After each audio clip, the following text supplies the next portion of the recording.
लोग मेरे से पूछते हैं क्या मुझे परमात्मा मिल गए, मैं देखता हूँ कि ठीक है भाई, चला जाओ यहाँ से।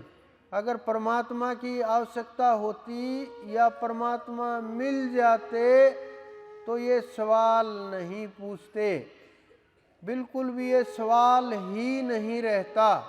अंदर में इतना भय रहता है हर चीज को खोने का। अगला सवाल पता है क्या होता है? मृत्यु का डर बहुत ज्यादा है, कहीं मेरे बच्चों को कुछ ना हो जाए, पत्नी मेरे से दूर ना हो जाए, लड़ाई झगड़ा चल रहा है आजकल। परमात्मा दूर है, और जब आप खोज लोगे तो उनसे नजदीक आपका कोई भी नहीं है। मैं भी उनसे नजदीक नहीं हूं आपके लिए, क्योंकि मैं भी दूर हूं, लेकिन वो आपके इतने करीब हैं, इतने अपने हैं, इतने आपके हैं कि ना पुत्र इतना करीब हो सकता, ना पत्नी इतनी करीब हो सकती, ना भाई इतना करीब हो सकता, ना माता पिता इतने करीब हो सकते। वो इतने करीब हैं आपके सब रिश्तों से, क्योंकि वो आपके अंदर में हैं। अगर वो निकल गए तो फिर आपका वजूद ही नहीं रहा। तो उस वजूद को बनाए रखने के लिए जो ऊर्जा कार्य कर रही है, जो ताकत काम कर रही है, जो ताकत आपके शरीर को बनाए रखने के लिए, चलाए रखने के लिए इसके अंदर शक्ति प्रदान कर रही है, वही वो तत्व है जिसकी आपको पहचान करनी है, जिसको आपको प्राप्त करना है, जिसकी खोज करनी है, जिसको पा करके जीवन मुक्त हुआ जा सकता है। लेकिन उसकी प्राप्ति के बिना जीवन मुक्त नहीं हो सकते। संत जो होते हैं, जिन्होंने एक एक शब्द चुन चुन करके बोला, एक एक श्लोक चुन चुन करके बोला, इंसान को मार्ग दिखाया, इंसान को उस ब्रह्म तक ले करके गए, इंसान को उस परम तत्व यानी ब्रह्म बना दिया। जब आपको वो मिल जाएंगे, आप में और परमात्मा में कोई भेद ही नहीं रहेगा। ये समझ लो, आप में और उनमें 1% भी भेद आज भी नहीं है। लेकिन प्राप्ति के बाद जो आपके अंदर ये भ्रम है कि मैं मानव हूँ, मैं जीव हूँ, मैं शरीर हूँ, मैं स्त्री पुरुष हूँ, मेरा ये धर्म है, मेरी ये जातियाँ हैं, मेरा ये पंथ है, ये सब के सब भेद समाप्त हो जाएंगे। मेरे पास बहुत लोग आते हैं कि मैं उस पंथ से हूँ, साधना कर रहा हूँ बहुत समय से, लेकिन साधना का पता ही नहीं, साधना कैसे करें, संसार के अंदर फंसे हुए हैं और ना ये पता किसकी साधना करें, क्योंकि जिसका पंथ बना उसी पुस्तक के सामने हम हाथ जोड़ने लगे, उसी संत महात्मा को हमने परमात्मा मान लिया। जब तक वो संसार में थे तब तक सही था, वो रास्ता दिखा रहे थे, मार्ग पर चला रहे थे, उपदेश कर रहे थे, जीवों का कल्याण कर रहे थे, जीव जगाने का प्रयास कर रहे थे, सही रास्ते के ऊपर ले जा रहे थे, कृपा कर रहे थे, दया कर रहे थे, और उन्हें युक्ति बता करके उस दरबार का दर्शन करा रहे थे। लेकिन जाने के बाद हम फिर दौड़े उनके पीछे। जो हैं वो आपको मिलना मुश्किल है, जो चले गए उनके पीछे भागेंगे।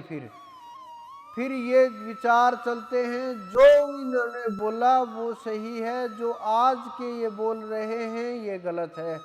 हमारी आपस की लड़ाई चलती रहती है, भ्रम पैदा होते रहते हैं, और फिर इसी भ्रम में और लड़ाई में ब्रह्म छूट जाता है, जो सार तत्व है, जिसके कारण आप का वजूद है, आपका स्त्री पुरुष मानव जो भी है ये वजूद उसी के कारण से है, चाहे कोई भी प्राणी हो।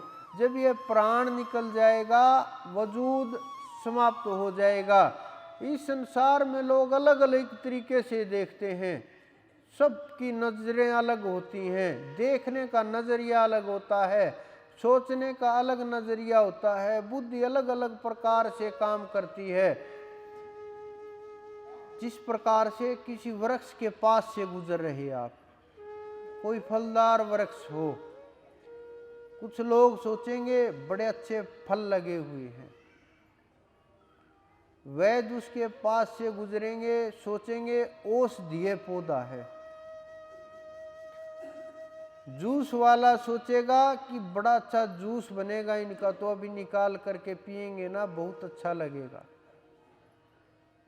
शराबी आदमी सोचेगा, शराब की फैक्ट्री वाला, अरे इससे अगर शराब बनाई जाए तो लोगों में बहुत नशीली शराब होगी, मदहोश हो जाएंगे लोग। जो फूलों की जानकारी रखता होगा, अर्क को देखता होगा, वो सोचेगा इससे कोई औषधि बना ली जाए इसके पुष्पों से।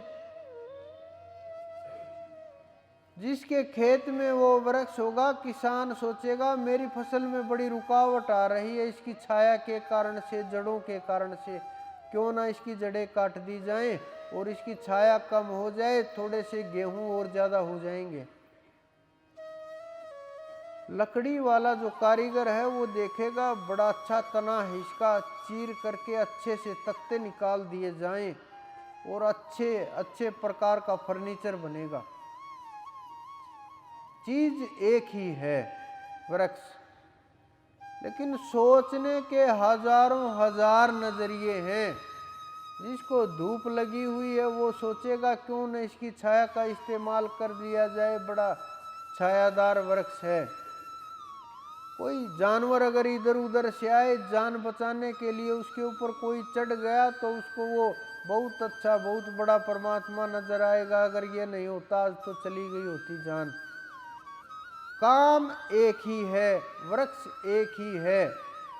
हर व्यक्ति के अंदर अलग अलग विचार पैदा होंगे।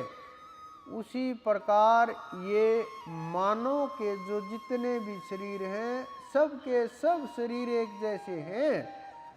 वही भोग, वही इंद्रियां, वही सब कुछ जितने भी अंग हैं, बस फर्क क्या है? फर्क सोच का होता है, विचारों का होता है। विचारों के अंतर के कारण ही मानव सब जानवरों में श्रेष्ठ हो जाता है और सबसे श्रेष्ठ होने के कारण से परमात्मा को खोज सकता है, क्योंकि विधि हो गई।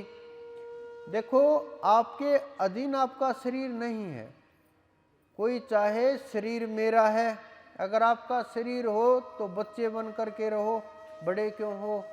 अगर आपका शरीर है तो बूढ़े क्यों होना है, जवान ही रहो। अगर आपका शरीर है तो रोगी क्यों होना है, स्वस्थ रहो।